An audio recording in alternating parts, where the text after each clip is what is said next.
Erev Tov, bonsoir. Alors, on reprend notre Gemara, page Kaf Amoud Bet. Alors, ce soir, on a des Haggadot. Ce soir, on a des histoires, bien évidemment, qu'on va essayer de comprendre convenablement. D'accord. C'est pas de la halacha ce soir. Donc, on nous dit comme ça. Alors, pour vous mettre dans le... Vous donnez la page, la ligne, partout. Donc, page Kaf Amoud Bet. On est en plein milieu de la colonne.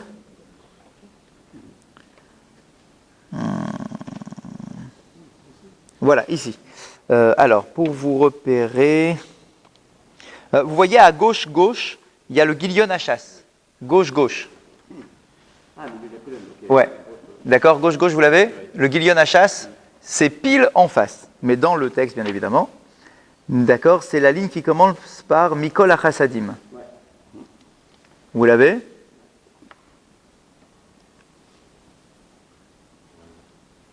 Et on est au 5e mot de la ligne, Maï.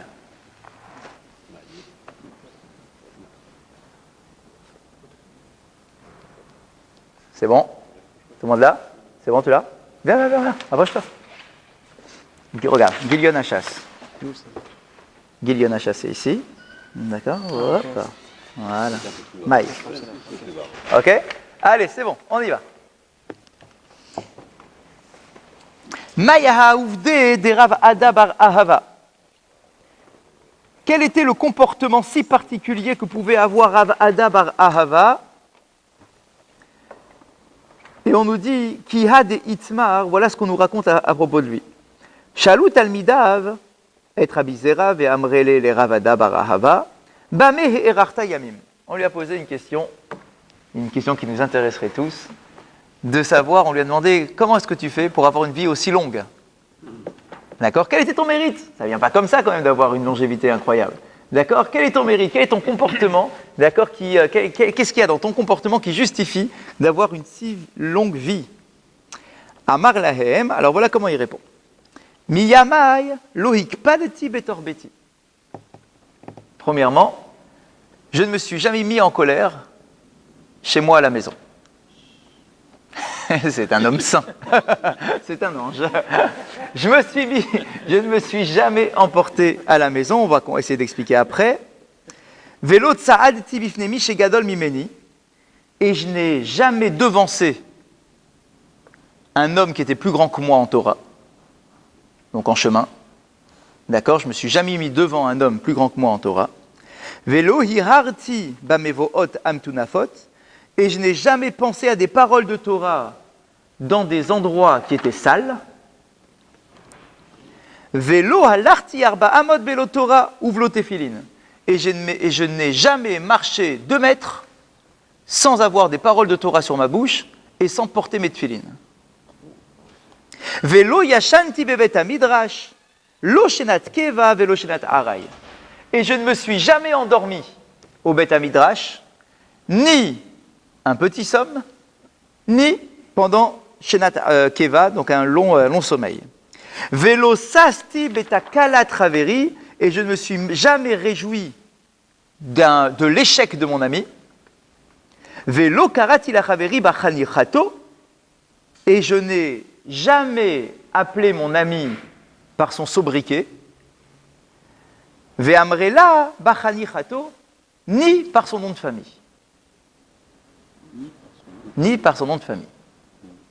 Voilà la recette pour avoir une longue vie. Alors maintenant, on va essayer de détailler les différentes choses, d'accord, telles qu'elles nous sont présentées. Bien sûr, on va essayer de comprendre un peu.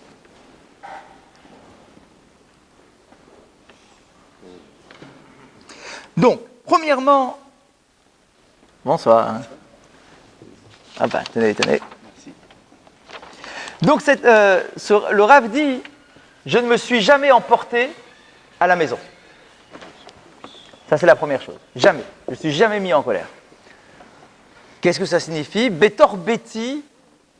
Pourtant, il y a la halakha qui nous dit, dans le Shulchan Aruch, on nous dit des fois, il faut se mettre en colère dans l'éducation. D'accord, dans l'éducation, tu ne peux pas laisser tout et n'importe quoi. Ton enfant, il fait n'importe quoi. Tu dois bien lui montrer que c'est pas convenable. D'accord, donc des fois tu te mets en colère. En fait, nos commentateurs nous disent là-bas dans le Shulchan Aruch que la colère dont on parle, ce n'est qu'une colère apparente. On apprend aussi de Moshe Rabbeinu Razak. que c'est juste au moment de sa mort qu'il a remis en place ses... Exactement. D'accord? Mais c'est qu'une colère apparente. Il n'est pas vraiment en colère. Il n'est pas furieux. C'est-à-dire que, symboliquement, si une seconde après, il sort de la pièce, il va très bien. Il n'est pas en colère, il n'a pas tout renversé. Donc, quand tu te mets en colère parce que quelque chose ne va pas dans ta maison, d'accord, ça doit être une colère parce qu'elle est nécessaire pour l'éducation de tes enfants, par exemple, d'accord, mais c'est tout, pas plus que ça. Et c'est ça qui nous dit, loïk padeti, betor beti. Je me suis jamais mis en colère profondément, betor beti, en mon fort intérieur, dans ma maison intérieure, d'accord, je me suis jamais mis en colère au Razak. Dans ma maison, ça dit, en moi, je me suis jamais mis en colère. Bon, des fois, oui, bien évidemment, d'accord. On avait vu déjà il y a 2 semaines. Rappelez-vous, on a dit qu'un Talmid Chacham, il ne doit pas laisser la Torah être bafouée. S'il faut, quand ça ne va pas, se mettre en colère pour dire qu'il y a quelque chose de grave qui s'est passé pour défendre l'honneur de la Torah, il faut. Mais c'est que apparent. Il n'est pas vraiment en colère. Il n'y a pas un feu qui brûle en lui. D'accord? Bon. Betor beti, en mon fort intérieur, j'ai jamais été en colère. Donc ça, c'est la première chose. Deuxième chose, l'autre sa'ati bifnemi shegadol mimeni. Il nous dit, je n'ai jamais devancé, donc en chemin, je n'ai jamais devancé un homme qui était plus grand que moi en Torah. Le kavod de la Torah passe en premier. D'accord, je ne l'ai jamais devancé. Alors, là se pose une question. On est bien d'accord ici qu'on lui a demandé la recette de sa longévité. C'est bien la question du début. Qu'est-ce que tu as fait pour mériter d'avoir une longue vie? Et donc, il donne ces différentes recettes. On est bien d'accord que ces différents points ne peuvent pas se contenter être ce qui est nécessaire par la halakha. C'est des choses en plus. Parce que si c'est simplement me dire que j'ai respecté la halakha, il n'y a rien. Hein? Chazak, c'est l'ifni mishurat adin. C'est des choses qui, halachiquement, ne sont pas obligatoires, mais moi, je fais plus. D'accord? Or, il y a tout un passage dans la Gemara de Yoma qui nous enseigne que, de toute façon, tu n'as pas le droit de devancer un Talmid Chacham. Quand tu marches avec un Talmid Chacham, qui est plus grand que toi en Torah, tu n'as pas le droit de marcher devant lui. Parce que c'est le kavod de la Torah. D'accord? C'est comme ça qu'on fait le kavod à nos rabbanim. Donc, là, il dit, tu sais quoi, ma recette pour avoir la longévité, c'est parce que j'ai jamais devancé un Talmid Chacham. J'ai jamais marché devant un Talmid Chacham. Alors, on pose la question, mais ça, c'est la halakha. D'accord? Sur la halakha, il n'y a pas de quoi s'enorgueillir de respecter la halakha. C'est normal. Donc là, il dit, on dirait que c'est quelque chose d'exceptionnel. J'ai jamais marché devant un Talmid Chacham. Donc, effectivement, il faut le comprendre différemment. Et voilà ce qu'on nous dit ici dans le commentaire. Il nous dit, Vadaï en kavanatra vada lishta beyar she kiyem din she akol chayavimbo. C'est sûr qu'on ne peut pas imaginer que le Rav se glorifie de respecter une halakha que tout le monde est censé respecter. D'accord? Ah, moi je mange kasher. Bah oui, d'accord, mais tout le monde mange kasher, c'est pas ça le plus. D'accord? Donc qu'est-ce qu'il y a de plus dans ce comportement? Et là, kavanato, les midat chassidout. C'est ce qu'on appelle midat chassidout. C'est quelque chose qui n'est pas obligatoire, mais que lui fait en plus. Alors, c'est quoi? Qu'est-ce qu'il faisait particulier par rapport à ça? Nishtaber bekar shegam kasher liva et trabo. O Adam gadol mimenu baderer, באופן זה מותר לפסוע כמעט בשווה לו. נזהר היה שלא ללכת אפילו צעד אחד לפניו. Voilà ce que dit le Rashba. Le Rashba nous dit, normalement, ce principe-là de toujours laisser un Rav devant nous et de jamais marcher devant un Rav, c'est quand tu rentres dans une synagogue, tu le laisses passer devant toi. Quand tu es dans une salle, tu le laisses rentrer devant toi, etc., etc. Mais quand on est en chemin, cette halakha-là, elle n'existe pas. Parce que quand on est en chemin, tu marches, tu discutes avec lui, tu es à sa hauteur quand tu parles. D'accord, c'est normal, quand tu es en chemin, c'est pas que tu lui manques de respect, c'est que c'est comme ça quand on marche, on prend la route ensemble. D'accord, on marche des fois ensemble, des fois même, tu peux être un peu devant lui, mais pas par manque de respect, parce que tu fais le kavod ou tu lui parles, etc. Enfin, voilà quoi, on se devance d'un pas ou deux. On dit que lui, Rav, Ada, il faisait très attention, justement, il était très pointilleux, même quand il était en chemin, alors que la halakha n'oblige pas quand on est en chemin à respecter à ce point-là cette halakha, d'accord? Eh bien là, on nous dit, moi, je faisais attention à ça. C'était pas obligatoire, c'est de la chassidoute, c'est quelque chose de plus, d'accord? Mais voilà, même en chemin, quand j'accompagnais soit mon rave, soit un Talmid Chacham, je n'étais jamais un pas devant lui. Jamais. À la rigueur, à la hauteur, mais jamais un pas devant lui. D'accord? Voilà, ça c'est le deuxième point. Troisième point, il dit, je n'ai jamais pensé à des paroles de Torah dans une rue sale.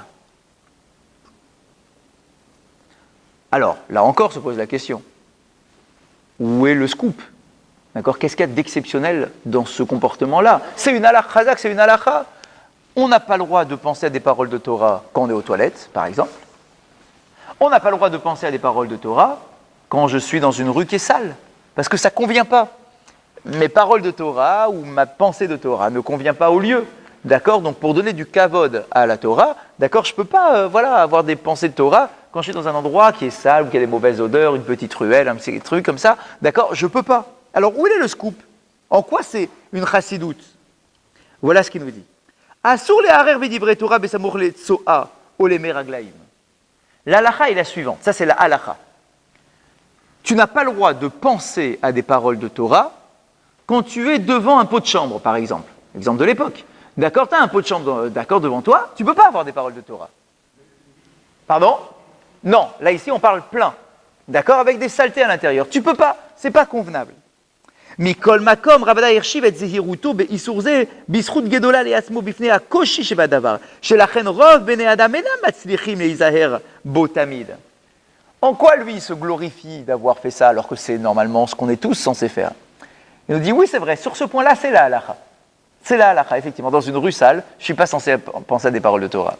Mais son petit truc à lui, c'est qu'il nous dit, bien que ça soit la halakha, beaucoup de personnes ne font pas attention à ce point-là. Pourquoi? Parce que tu penses à des paroles de Torah, d'accord, et puis tu es en train de marcher dans la rue, tu traverses une ruelle qui est un peu sale, tu as du mal à t'arrêter. Tu continues à penser, d'accord, à tes paroles de Torah. Il dit, moi, dès que je rentrais dans une rue qui était, avec des mauvaises odeurs, j'arrêtais tout de suite de penser à la Torah. Et j'arrivais à faire ça. C'est pas évident. C'est pas évident. C'est une halakha, mais c'est pas évident. Je pensais même un truc, même des fois plus difficile. Tu es en plein cours de Torah, d'accord, tu vas aux toilettes. Des fois, tu es aux toilettes, mais tu penses encore à ton cours de... Enfin, tu es en plein milieu du cours, d'accord, donc tu as une idée, machin, tu réfléchis à ce que tu viens de dire. En fait, tu n'as pas le droit. Mais c'est pas facile.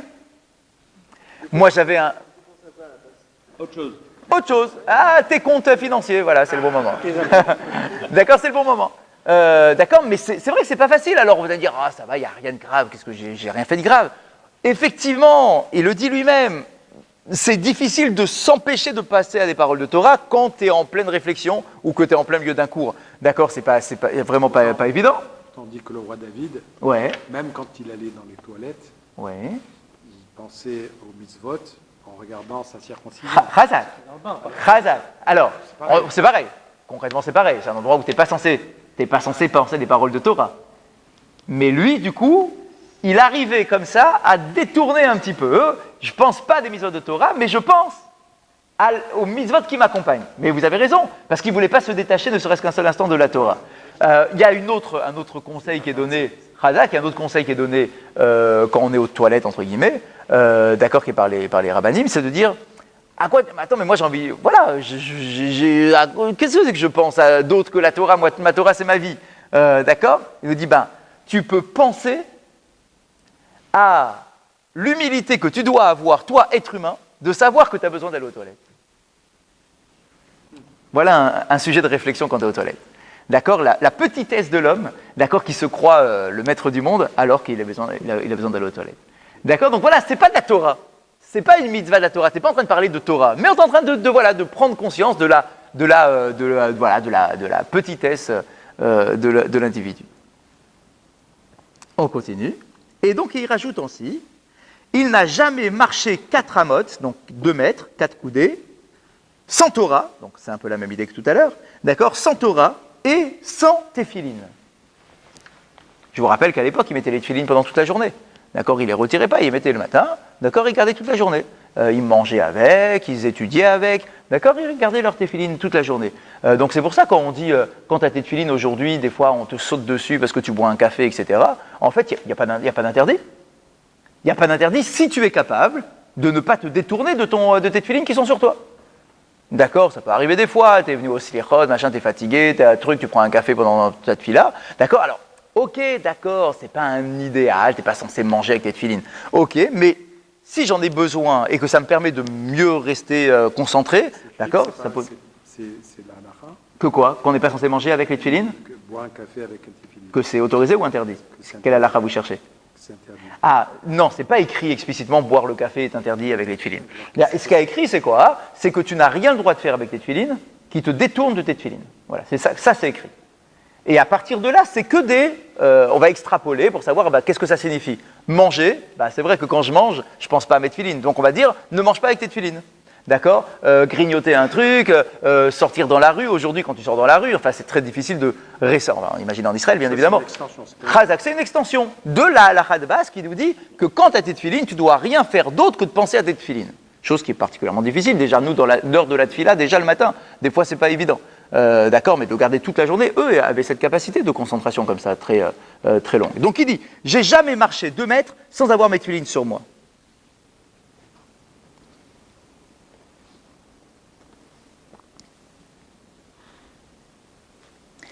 On continue, et il a dit, je n'ai jamais dormi au Beth Midrash, ni je me suis endormi quelques instants, ni dormir plus longtemps.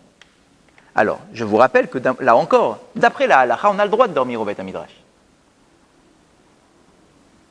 C'est pas une synagogue, c'est un Beth Midrash.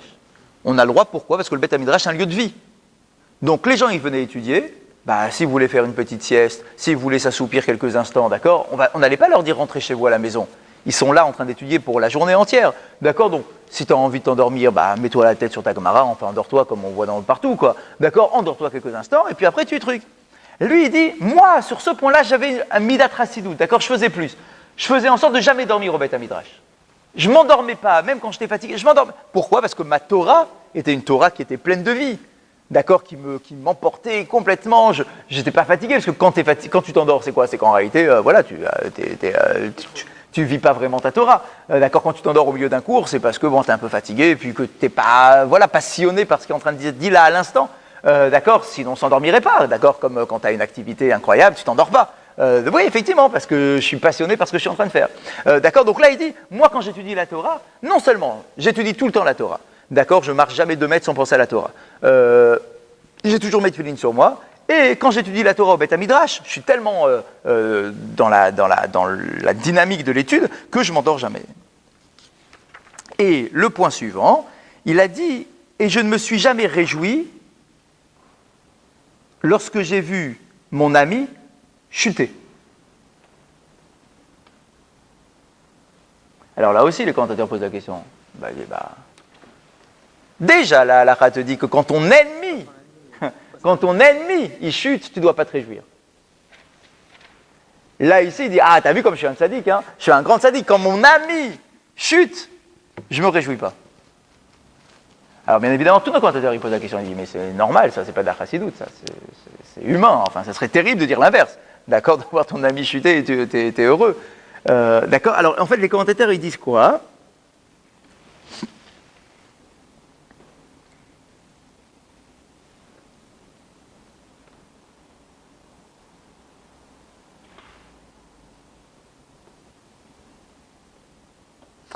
C'est pas ce commentaire-là, moi, que j'ai entendu.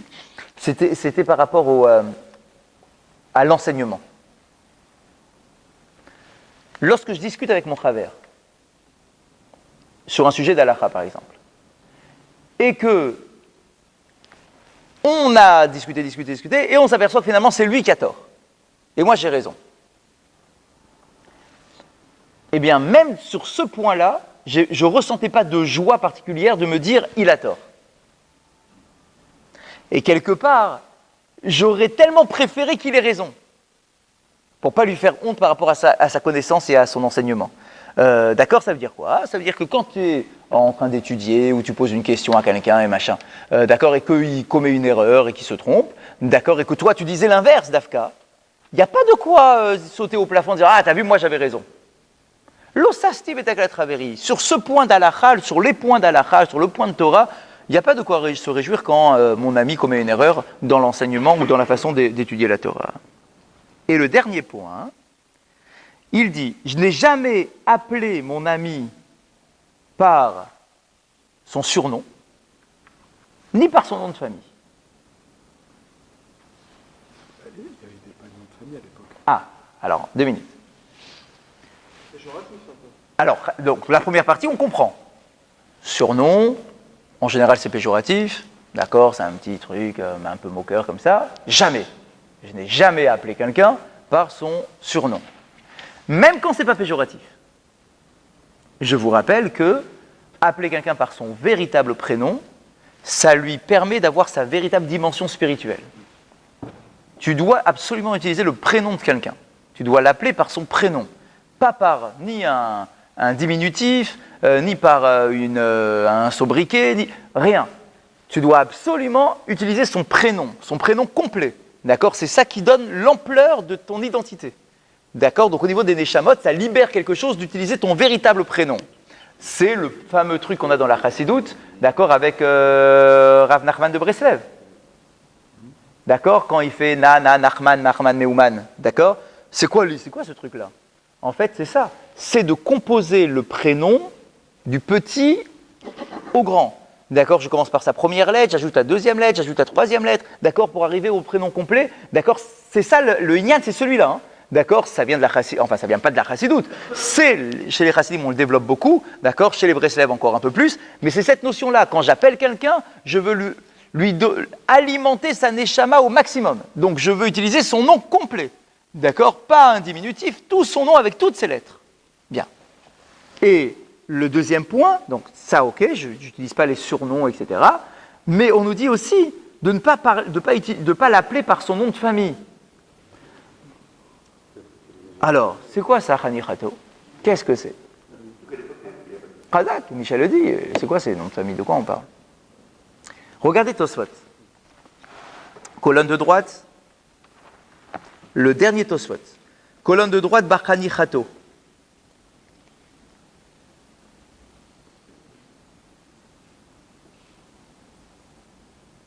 Bar Chanichato, vous l'avez ? Ok.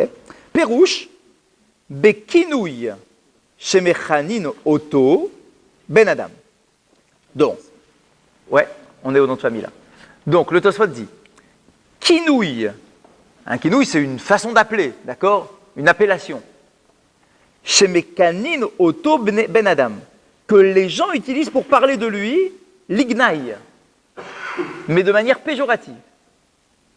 Bachanichato. Donc ça c'est achinato, d'accord ? Donc ça c'est ce qu'on avait dit, le surnom. Donc le surnom, un truc comme ça, d'accord ? Ça tu n'utilises pas. Bien. Chanichato, alors c'est quoi chanichato, le deuxième truc ? Pirouche, kinouï shem mishparto. Tosfot te dit, c'est le nom de famille, shem mishparto. Shem livouille, kemo shem chanichat avot, begitin. Eh bien on voit qu'en fait dans l'Agmara déjà de Gitin, on voit qu'il y avait des familles qui avaient des noms de famille. Alors, ce n'est pas les noms de famille comme nous on connaît aujourd'hui. C'est par rapport à Khazak. Mais alors c'est quoi ? En fait, c'était les activités professionnelles, les lieux de vie. D'accord ? On dit, tiens, ça c'est la famille des bouchers, la famille des tailleurs, la famille des machins. D'accord ? Donc, les gens, sans que ça soit le nom officiel, attention, ça n'existait pas encore, la notion de nom de famille comme ça. Mais, voilà, on les appelait comme ça. D'accord, les fils du boucher, les machins. C'est comme ça qu'on faisait déjà à l'époque. Et on a une preuve donc dans l'Agmara de Gitin déjà qui nous parle de cette idée-là. Adasara Dorot, il nous dit comme ça pendant 10 générations. Kegon. Et il nous donne un exemple. Alors ça c'est intéressant. Tosfot il l'extrapole. Il nous dit comme ça. Rabbi Avraham Ibn Ezra. Shekol Bene Mishparto Ayunikra Imkar. Toute sa famille, on l'appelait Ibn Ezra.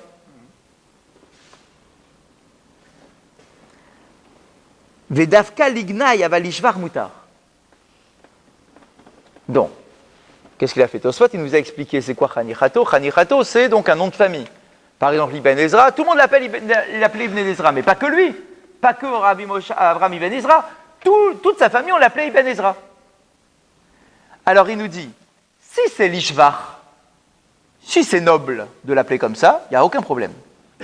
Mais si ce nom de famille est un nom de famille qui est lourd à porter, alors ne l'appelle pas avec ce nom de famille. Puisque c'était des noms que en fait on admettait, quoi. Les gens les appelaient comme ça. Donc si t'appelais fils du boucher, c'était quelque chose qui c'est pas une louange d'être appelé fils du boucher ou fils de je sais pas quoi. D'accord. Donc du coup, j'utilisais pas ce nom-là. Mais si c'est une appellation noble, il n'y a aucun problème. Donc Ibn Ezra, par exemple. Ibn Ezra, c'est noble ou pas? Apparemment oui. Non, vous trouvez que toi? Si, c'est fils d'Israël quand même. Ouais, c'est pas mal. D'accord, donc on peut l'appeler Ibn Ezra. Par contre, si c'est une appellation qui est pas belle, d'accord, alors je l'utilisais pas. Donc voilà pourquoi j'ai eu une longévité, parce que je faisais attention au kavod des autres, je faisais attention à ma Torah. Voilà, c'est un peu ça qu'on peut dégager de sa recette, hein, d'accord. Donc il fait attention à ne pas blesser les autres, ni se réjouir quand l'autre chute ou se trompe, d'accord. Et il fait attention à avoir une Torah qui est pleine de vie, qui ne l'endort pas, etc. Oui.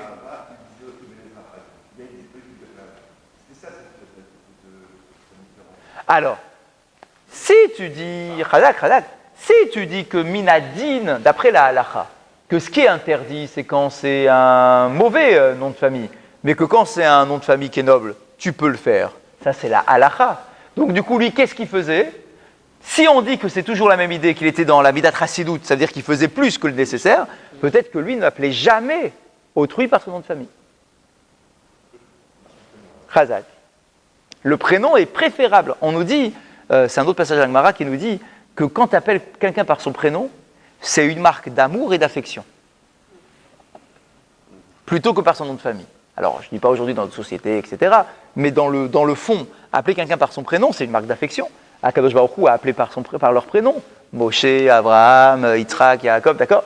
Par leur prénom. D'accord? Donc, appeler quelqu'un par son prénom, c'est une marque d'affection. C'est pas quelque chose de rabaissant. Même aujourd'hui. Razak, même aujourd'hui. C'est sûr. Oui, Michel. Pardon, Je vous écoute. Hein. Quelle est l'origine du nom de famille en fait? C'est l'exil. Bien sûr. C'est à l'exil. Nous, ici en France, c'est avec Napoléon. Hein. Napoléon a ordonné, à l'époque du Grand Sanhédrin, là, d'accord, il a ordonné aux Juifs de prendre des noms de famille. Il a dit, vous ne pouvez pas rester comme ça, un tel fils de un tel. D'accord, parce qu'on ne s'en sort pas. D'accord, je veux que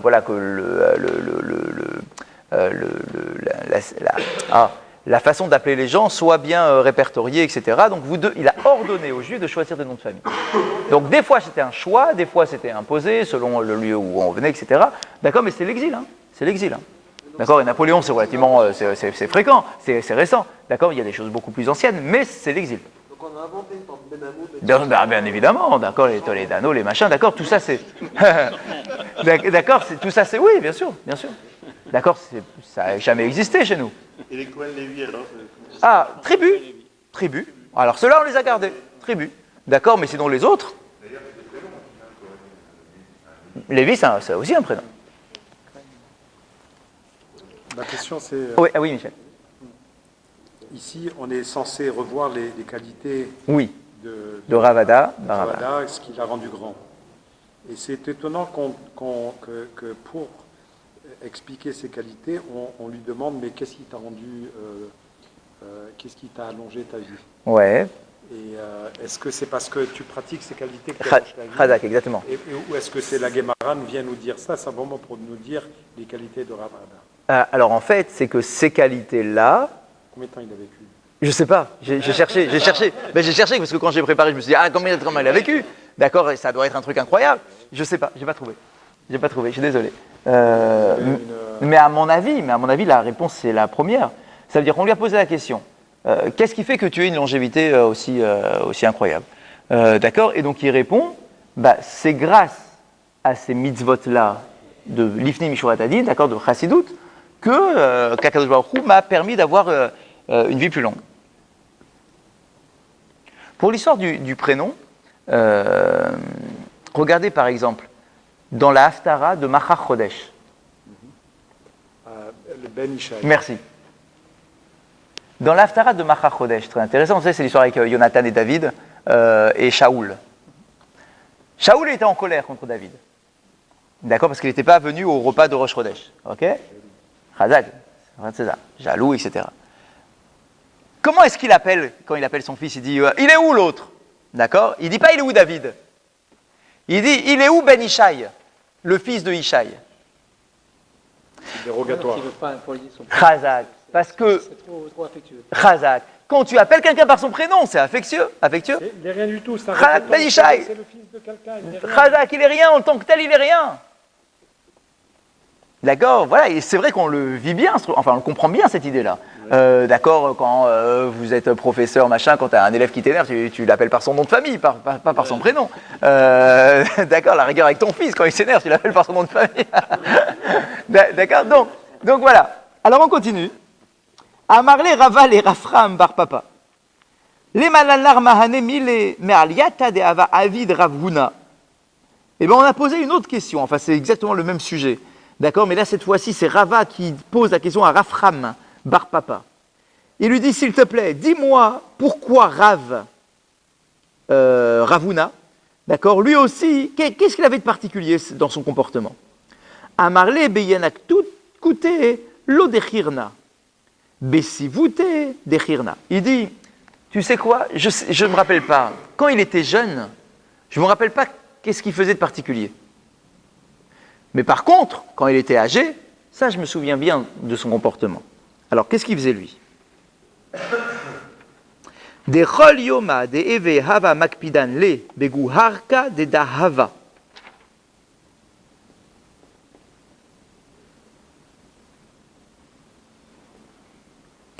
Il dit, alors écoutez cette histoire. Chaque jour où il voyait des nuages s'amonceler dans le ciel, qui annonçait donc de la pluie, on le mettait dans une sorte de charrette, Vesayarle des Kulahamata, et il traversait toute la ville. Vechol ashita dahavatra ayata hava satarle. Et dès qu'il voyait un mur branlant dans la ville, il descendait de sa charrette et il cassait le mur. Il détruisait le mur.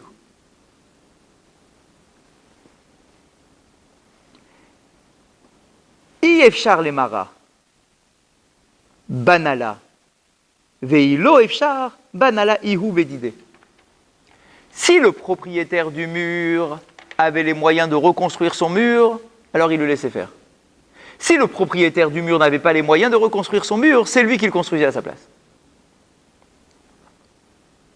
Alors, c'est quoi cette histoire de mur? Alors en fait, voilà. Voilà comment on nous explique. On nous dit, les jours de pluie, les murs qui sont branlants, d'accord, peuvent s'effondrer plus facilement. Pourquoi? Parce que peut-être que le sol il va être meuble avec cause de la pluie, truc, machin, les fondations sont a priori pas très costauds, d'accord, donc peut-être que le mur il va s'effondrer. Et peut-être que quelqu'un sera en dessous à ce moment-là. Donc, principe de précaution, il se baladait dans la ville, dès qu'il voyait un mur sur le point de tomber, et avec la pluie, peut-être qu'il va s'effondrer sur quelqu'un, c'est lui qui allait abattre le mur avant même que la pluie ne tombe. Ensuite, il allait voir le propriétaire. Si le propriétaire dit « merci beaucoup, c'est bon, je vais le reconstruire », très bien. Si le propriétaire dit « ah mais attends, mais c'est mon mur, moi je n'ai pas les moyens de reconstruire un mur, d'accord, pourquoi tu me l'as cassé ?» Alors il dit « t'inquiète pas, moi je l'ai cassé parce qu'il faut protéger les gens, d'accord, mais maintenant je vais payer la reconstruction de ce mur. » Pourquoi il attendait les nuages? Parce que c'est là où il Parce que c'est un moment où il pleut, C'est dangereux. au moment du danger, d'accord, pas, voilà, c'est toujours pareil, c'est au moment du danger. C'est pas du béton, c'était de... Bien sûr. Donc du coup, quand il pleut, tac, le mur il peut complètement lâcher. D'accord. Alors c'est vrai, c'est toujours pareil. Hein. Pourquoi tu le fais pas au printemps quand il fait beau? C'est toujours pareil. Hein. C'est quand on est dans le moment du danger qu'on s'active à être très vigilant. On est tous pareils, d'accord. Dans tous les trucs de sécurité, c'est toujours pareil. D'accord. Et ben là, c'est un peu ce qu'il a fait. Il pleut, vite, je vais traverser la ville et tout ce qui est un peu branlant, je vais l'abattre moi-même. C'est pas fini. Vechol pania de maala shabata. Alors là, on nous dit. Voilà ce qu'il faisait également. Pania de maale shabata. Alors c'est très intéressant. Pania Pania, c'est tous les soirs qui précèdent le Shabbat. D'accord, donc on va arrêter le vendredi, quoi. Donc, tous les vendredis, voilà ce qu'il faisait. Hava meshada shelucha leshuka. Donc, on a compris qu'il était riche, cet homme-là. Il envoyait ses émissaires au marché. D'accord, ils allaient au marché. Vechol yarkadav payesh lehu leginae. Et tous les légumes qui restaient encore entre les mains des vendeurs, à la fermeture du marché, zavinle, il ordonnait à ses émissaires de tout acheter, tout ce qui reste, d'accord, de tout acheter, veshadele les nahara, et de tout jeter dans le fleuve. Donc, il envoie truc, on achète tout ce qui reste, tous les stocks de la journée, d'accord, là c'est Shabbat qui va commencer, donc ça y est, on ferme, ils achetaient tout, et ils allaient tout balancer dans le fleuve. La Gemara pose la question, pourquoi il fait un truc pareil? Pourquoi il jette tout au fleuve? À la rigueur qu'il les achète, pourquoi pas? Pour marcher. Alors, pour marcher quoi? Pour Faire marcher le marché? Oui, pour marcher, pour garder les prix des Ah, alors, donc, la Gemara pose une question. Elle dit, Vérité Velanim, mais dis-moi, maintenant que tu as tout acheté, va voir les pauvres de la ville et va tout distribuer aux pauvres. D'accord, ne balance pas tout dans la rivière. D'accord, va voir les pauvres. Pourquoi tu fais pas ça pour donner aux pauvres si tu veux faire quelque chose? La Gemara répond, Zimnin de samcha da'atayhu velo atou les misban.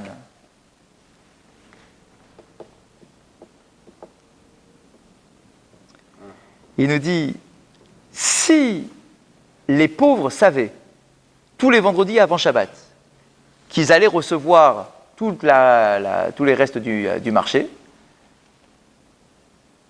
ils ne feraient jamais l'effort de faire leurs propres courses. Vous voyez ce que je veux dire? Ça veut dire que tu ne peux pas enfermer le pauvre dans sa situation où il ne va pas essayer de s'en sortir parce qu'il sait que tous les vendredis, de toute façon, il y a tout ce qui reste du marché qui va être distribué. Et nous, on a envie que les pauvres, ils s'en sortent d'eux-mêmes, d'accord, qu'ils se prennent en main, qu'ils essayent de travailler, qu'ils truquent. Donc, on n'a pas envie de leur distribuer, d'accord, pour ne pas les laisser espérer comme ça que de toute façon, ils vont avoir de quoi manger. D'accord? Parce que si jamais ils ne le font pas un vendredi, ils vont se retrouver sans rien. C'est ça aussi. Imagine qu'un vendredi, tout a été vendu. Alors eux, les pauvres, ils n'ont pas fait leurs courses pendant la journée, parce qu'ils se sont dit, c'est bon, pourquoi tu veux que je dépense mon argent? De toute façon, il y a Ravuna, il va tout distribuer. Ah oui, mais imagine ce vendredi-là, tout a été vendu, et donc il n'y aura rien à manger. Donc du coup, pour ne pas, premièrement, que le pauvre n'essaie pas de s'en sortir, et pour ne pas qu'un jour, il n'ait rien à distribuer, d'accord, alors il ne distribuait pas aux pauvres. Et pourquoi il achetait alors? 2 minutes, bah, 2 minutes, là. Vele shaïd et les behema. Alors il dit, ok, d'accord, tu ne peux pas donner aux pauvres, mais donne-le aux animaux. D'accord, tu as une obligation dans la Torah de nourrir les animaux. D'accord, donc nourris tes animaux avec ce que tu viens d'acheter. Kassavar ma'achal adam en ma'achilin la behema.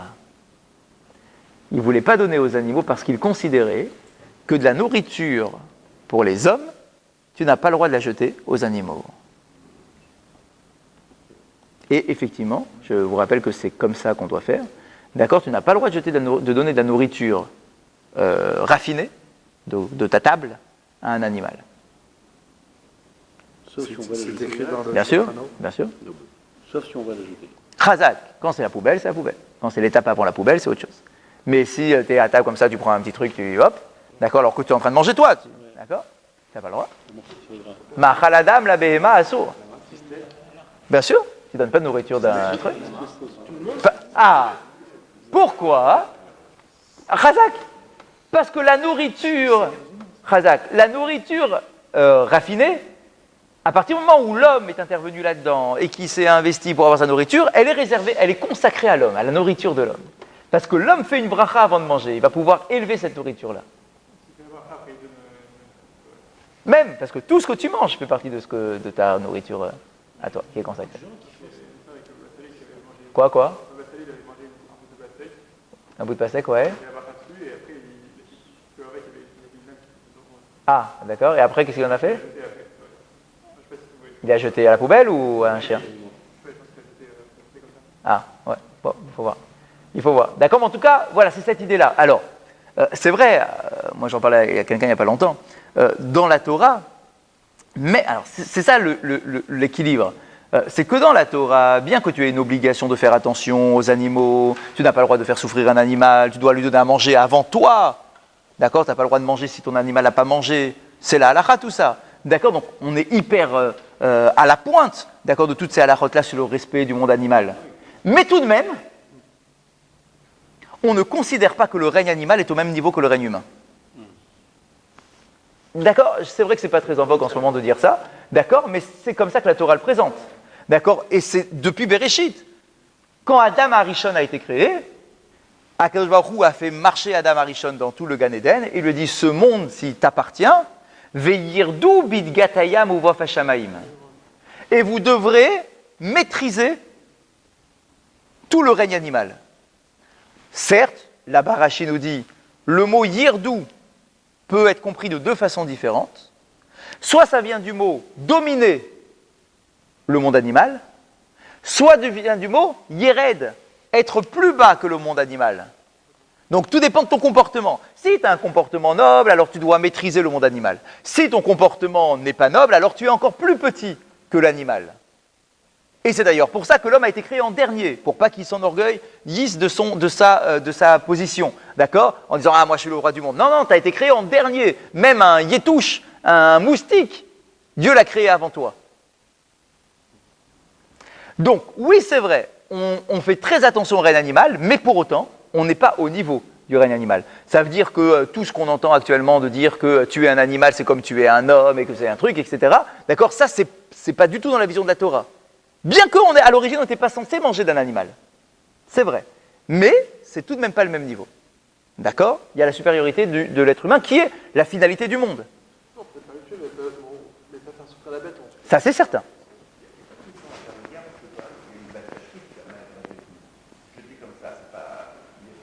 Dans ce qu'il fait là. Alors, 2 minutes, on n'a pas fini. On n'a pas fini. Donc, de quoi? Les pauvres vont venir ramasser. Alors, on va arriver pratiquement à ça, vous allez voir. Donc, on a posé la question. Le jeu donné aux pauvres, il a dit non, c'est pas bien parce que ça va enfermer. Donc, le donner aux animaux, je peux pas, c'est la nourriture humaine, c'est pas fait pour les animaux, d'accord, des beaux légumes, etc. C'est pas fait pour les animaux. Ah, c'est-à-dire que c'est sur le principe, il explique ici, Ouais, c'est qu'on est nourri par la rachamim, la grâce à la bonté d'Akadosh Baruch Hu. exact. À nous d'une façon spéciale. Ouais, Donc si on donne... c'est comme si tu rabaissais c'est le. comme si tu rabaisses Akadosh Je suis Baruch tout à Hu. fait d'accord. Ouais, d'accord. Le cadeau que tu fais à Kadosh voilà. Baruch Hu, quoi, pour toi. Ouais, je suis tout à fait d'accord. Alors, on continue. Alors, la Gemara dit vélo lisivne klal. Alors, dis-moi, si tu donnes ni aux pauvres, ni aux animaux, et que tu jettes aux. Alors, pourquoi tu les achètes? N'achète pas. Laisse-les chez le marchand, et puis c'est tout. Pourquoi tu te casses la tête? Allez, acheter tout pour tout jeter. Ça sert à rien. Nimtset marshilan leati de lavo.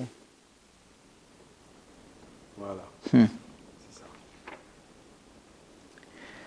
Il dit, mais je dois quand même tout acheter. Pourquoi? Parce que si les commerçants finissent leur journée avec plein de stocks qui vont pourrir pendant le Shabbat, et qui reviennent la semaine d'après et rebelotent, ils ont encore plein de stocks. Et encore une fois, la semaine d'après, ils ont encore plein de stocks. Qu'est-ce qui va se passer? On va être en déficit. Non, non, non, non. Et, et que donc il y a un déficit. Et ils ne vont pas ramener la prochaine fois. Chazak. La prochaine fois, ils ramèneront plus. Et peut-être que la prochaine fois, on aura besoin. En quantité Chazak. Ils vont amener moins. maximale. Ils vont se dire pourquoi j'investis alors que j'arrive pas à vendre. Donc ils vont acheter moins. C'est la saine gestion. Oui, c'est vrai. Mais peut-être que le Shabbat en question, on va avoir besoin de plus de nourriture et qu'on n'en aura pas assez. Parce que chacun va dire je diminue, et on va se retrouver avec un manque. Donc du coup, pour ne pas tomber là-dedans, il achetait tous les stocks, d'accord, pour au moins que le gars, il était content, il viendra avec les bonnes quantités. Ah, alors 2 minutes, on n'a toujours pas répondu à la question. Ah, de quoi? Quoi? Quoi le contraire? Ils vont rajouter plus en disant que tout finalement... Ouais, alors je sais pas, peut-être qu'ils vont bien voir que c'est un seul homme qui achète tous les stocks, d'accord donc. C'est ça, ils disent, lui c'est bon, d'accord. D'accord, donc bon, peut-être qu'à la rigueur, ils préfèrent se faire arnaquer et se retrouver à acheter une tonne, plutôt que d'avoir un manque pendant un vendredi, quoi. Alors, 2 minutes, on n'a toujours pas répondu à ça.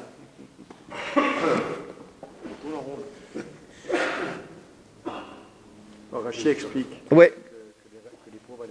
Oui, exactement. Alors, il est où le Rashi, justement? Voilà. Dans l'eau. Hein? Dans l'eau. Il Il ramasse quittait dans le l'eau. fleuve. Il les jette dans l'eau. Il va les chercher, ils vont les chercher dans l'eau. Alors, on y va. On voit les Rachis, s'il vous plaît. Donc, on est colonne de gauche. Zavinle Veshadile Benahara. Donc, il les achetait, il les jetait au fleuve. Vous l'avez, le Rashi? Rashi, il est Zavin. On est à peu près au même niveau que la Gemara qu'on est en train d'étudier. Ouais, à peu près. Un peu plus haut que le Gideon Hachas. Zavinle Veshadile Benahara. Donc, il les achetait, puis il jetait tout au fleuve. Les Achi Zavinlehu. C'est pour ça qu'il les achetait. Il les achetait pour les jeter au fleuve. De Yava Mishtayer Mide Legnaï, Azla Leiboud. Donc on est bien d'accord, ce qu'on avait expliqué, parce que si jamais il les achetait, donc le commerçant il va les garder dans son stock, et donc pendant Shabbat ça va s'abîmer, il va être obligé de les jeter à la poubelle, et la semaine d'après, il y aura peut-être un manque pour la nourriture du Shabbat, puisque les vendeurs vont amener moins de nourriture. Bon, c'est ce qu'on a expliqué. Et Samcha de Atayhu, chez Nismechin Aniyim le Oto Yerek, donc pourquoi il ne donne pas aux pauvres? On nous dit parce qu'il ne faut pas bloquer le pauvre. Alors pourquoi ça bloque le pauvre? D'accord? Parce que si le pauvre il attend la distribution des légumes juste avant Shabbat, ils vont se dire ah ben on n'a plus besoin de faire les courses. Et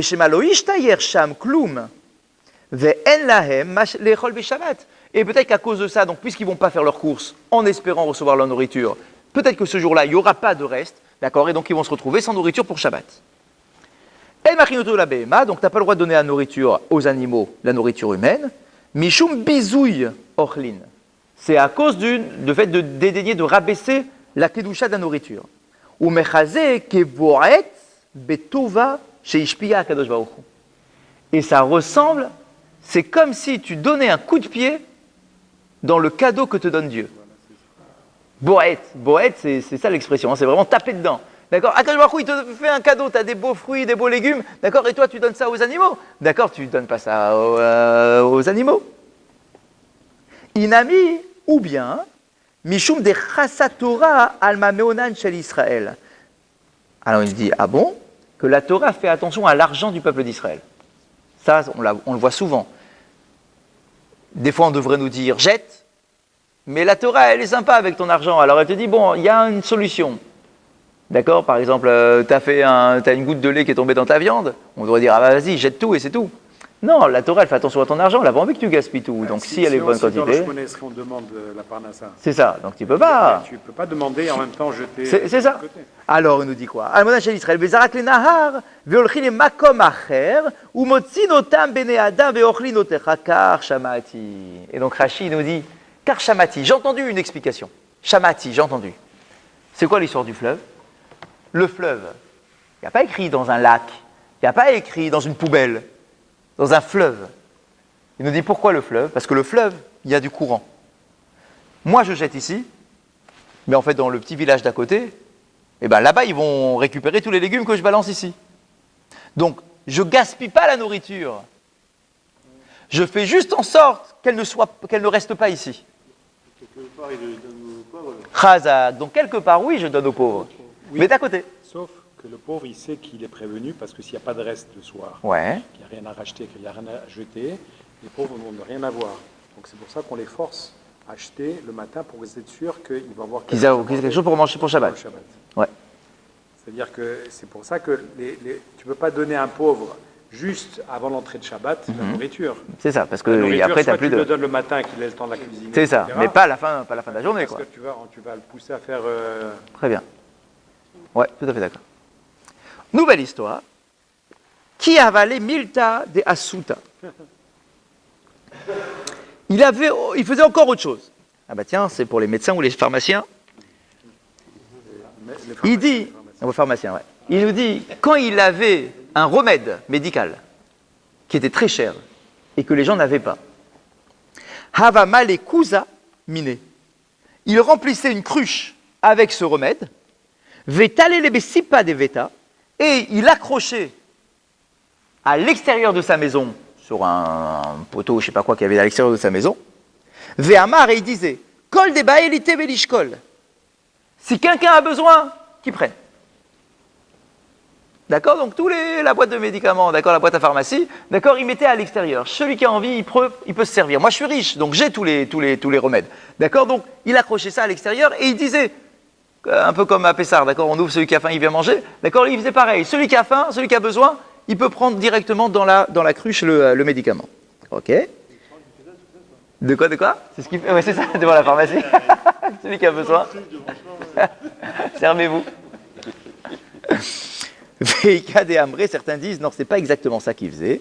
Milta de Shifta Hava Gamir, Vava Manar Kuza de Maya Vedalele, Veamar Golditzrir Lite Velerol, de Lolistaken. Alors là, la deuxième. Alors, il y a comme ça de petits passages dans la Gemara où on est dans un monde parallèle.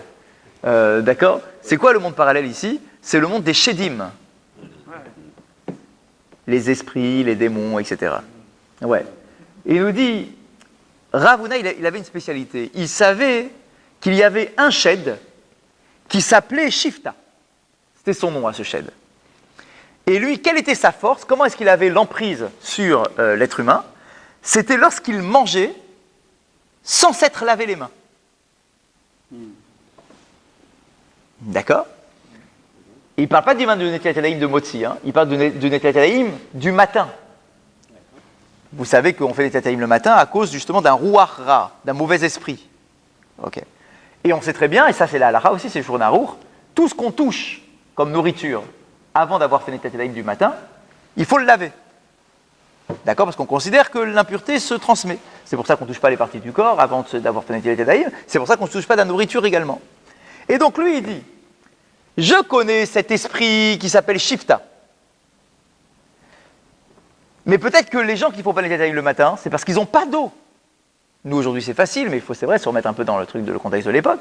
Donc, ils mettaient une cruche pleine d'eau, et ils disaient, tout celui qui a besoin de se laver les mains, mais qui n'a pas d'eau, je vous en prie, prenez cette eau-là, pour ne pas laisser l'esprit malfaisant prendre le dessus. Voilà, ça c'est Shifta. Et pour dire qu'on n'est pas complètement déconnecté, regardez Rashi, c'est Rashi lui-même. Rashi qui est un parshan, un pshat, d'accord, du pshat classique. Regardez Rashi. Minag Shedim. Minag Shedim. Les Shedim ont le minag, ont l'habitude. Chez Mazikin, les mi chez Yochal Venonotel Yadav.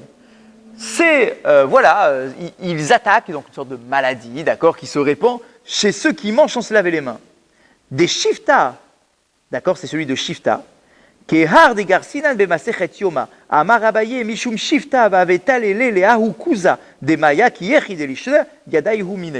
donc effectivement, Ravuna, c'est ce qu'il faisait. D'accord, Abaye faisait la même chose, de mettre cette cruche-là pour se laver les mains, pour ne pas donc laisser cet esprit avoir un mauvais effet sur nous. Moi non plus. Il y a marqué Shifta, le nom d'un médicament liquide que Ravuna... Ça, c'est la première opinion. Ouais, c'est l'histoire du médicament. Mais Shifta est le nom même du médicament. Khazak. Ça, c'est la première opinion. Shifta, tout à l'heure, vous avez dit que... Quoi? C'est le genoun, c'est le... Ça, c'est la deuxième opinion. On avait dit deux choses. Certains, donc, disent... Donc, je vous redis dans les mots. Hop. Non, il n'y a pas. Le Shifta, c'est après. Ah, attends. Ah ouais, c'est vrai, c'est après les Shifta. Quoi, il dit que Shifta, c'est le médicament? Non. C'est bizarre. Oui, Rashi. Non, Rashi? Thomas, 77b, selon Rabbeinu. Ouais, allez-y, continuez. Le nom d'un médicament liquide que Ravuna mettait à la disposition de ceux qui en avaient donc besoin. Shem Mashke, chez le Refu. Ah ouais, c'est marrant. Pourtant, le mot Shifta, on ne l'avait pas utilisé au début. Au début, c'était Siva. Siva Deveta, on avait dit. Kol Deva et non, c'est marrant, c'est ce que vous dites. C'est mal traduit. Pourtant, c'est bien ce que j'ai moi aussi ici dans ma note. Vous avez la note 21. Moi, j'ai la note. Shifta, ou Shem Mashke, Shel Refoua. Hein, clair, hein? C'est le nom d'un liquide, un médicament, quoi. Veaya Ravuna, Mazmino Lechol Atzarichlo. Et Ravuna le mettait à disposition de tous ceux qui en avaient besoin. Mais c'est marrant parce que le mot Shifta, il l'utilisait que dans la deuxième partie, pas dans la première, c'est bizarre. C'est bizarre, hein? C'est Rashi, mais pas ici, c'est Rashi dans Yoma. Rashi ici, il parlait du shed. Ouais, bizarre, intéressant. Ça, c'est dans Yoma. Ouais, dans Yoma. Ok, on continue encore un peu.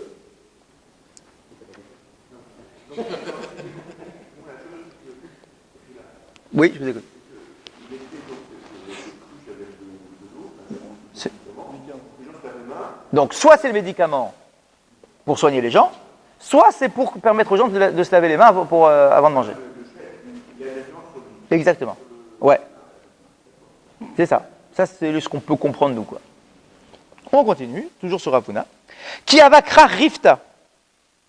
Lorsqu'il mangeait, qu'il se mettait à table pour manger, hava patach les babé. Ve'amar kol manditrich lite velechol. À chaque fois qu'il se mettait à table, il ouvrait sa porte et il invitait tous les pauvres à venir manger avec lui. Tout celui qui a besoin, il peut venir à ma table. Il était très riche. Il facilite, ils n'ont pas faire l'effort de s'il avait tout le temps. Là, c'est différent, parce que là, on est déjà dans l'étape où c'est l'heure de manger. Quand c'est la journée de vendredi et qu'il y a Shabbat qui arrive, le pauvre doit tout faire pour acheter sa nourriture. Non, de manière générale. Normalement, tu dois tout faire pour te débrouiller. Maintenant, quand c'est l'heure de manger, et qu'il s'avère que tu n'as pas de quoi manger dans ta mec, alors j'ouvre ma porte et j'accueille tout celui qui est malgré tout. Alors, bien évidemment, on pourrait dire, alors les pauvres, ils vont jamais essayer d'avoir leur propre nourriture. Non, c'est pas pareil. Non, c'est pas correct. Pourquoi? C'est-à-dire, c'est pour le Shabbat. C'est pas que Shabbat, hein? Non, c'était uniquement le vendredi soir qu'il faisait ça, qu'il achetait. C'était tous les soirs de Shabbat. Non, pourquoi vous dites Shabbat? Pourquoi vous dites Shabbat? Tous les vendredis soirs. Pourquoi? C'est comme ça. Amar les. Moi, j'ai pas ça. Oui. Kulho, regardez, Kulhu Matsina, non, pardon, Ki Hava Karachifta, lorsqu'il mangeait du pain, Hava Patach les babé, il ouvrait sa porte. Tout à l'heure. Ah, pour les pauvres? Oui, ça n'a rien Ah, à voir, pour le c'est une marché. situation Pour le marché, c'est que le vendredi. Si, d'accord, non, mais on disait qu'il ne fallait pas leur donner, Non. pour qu'ils fassent l'effort Non. d'aller. Le vendredi. Le vendredi. Pas la semaine, alors pas la semaine. Le vendredi en Le particulier. vendredi, tu ne peux pas leur donner Chazak. le soir avant d'entrer de Shabbat parce que tu les pousses à faire Le vendredi en particulier, parce que si le vendredi tu leur amènes leur nourriture, acheter leur nourriture. sans acheter, peut-être que ce jour-là, du coup, il n'y aura pas de reste, et que comme ils n'ont pas acheté le matin, ils vont se retrouver, le bec dans l'eau, et c'est fermé maintenant, c'est Shabbat. Alors qu'en semaine, bah, tu peux leur donner de la nourriture, d'accord? Parce que de toute façon, s'ils voient qu'il n'y en a pas, ils iront en acheter de toute façon. S'ils rachetaient. Mais je comprends ce que vous dites. S'ils rachetaient la nourriture le vendredi soir, tu peux bien penser qu'ils faisaient la mitzvah de donner de l'argent aux pauvres. Donc ils le faisaient. Non seulement ils donnaient de l'argent aux pauvres, mais en plus ils leur demandaient, quand lui mangeait, il les invitait. La situation vendredi, elle est très particulière parce que c'était. Tu dois préparer ton Shabbat, quoi. Exactement. Donc tu peux pas. Dans une situation, attendre jusqu'à la fin. Premièrement, il n'était pas sûr d'y avoir des restes. Chazak. Et donc ils n'auraient rien pour Shabbat. Donc il fallait les obliger à préparer. Et s'ils préparaient, s'ils n'avaient pas, ils iraient voir Ravuna pour lui demander de l'argent. Mais ils achèteraient avec l'argent qu'il lui avait donné à Ravuna. C'est les obliger à préparer, ça n'a rien à voir. C'est ça, alors que là, c'est pas Shabbat. Mais c'est vrai, on avait aussi dit. Vous avez raison, que ce n'était pas pour les enfermer dans leur truc. Je veux dire qu'ils fassent l'effort Leur nourriture, d'accord? Donc en fait. C'est sûr que. Ouais, je comprends ce que vous dites. Ouais, c'est vrai. D'accord? Ah bah oui, bah oui. Et juste pour finir, Amarava, Kulehu Matsina Makaimana Levarmeha. Rava, il dit, tout ce qu'il faisait, moi je le faisais aussi. Tout pareil. Sauf un. Un point que moi j'arrivais pas à faire comme lui, c'est lequel? Celui-là. Ouvrir ma porte à chaque fois que je me mets à table pour dire à tous les pauvres de venir manger chez moi. Ça, je ne pouvais pas faire. Dès là, Matina les Merebad, je ne pouvais pas faire une chose pareille, et juste la page d'après, Mishum de Nafshe Benechela Dimchosa.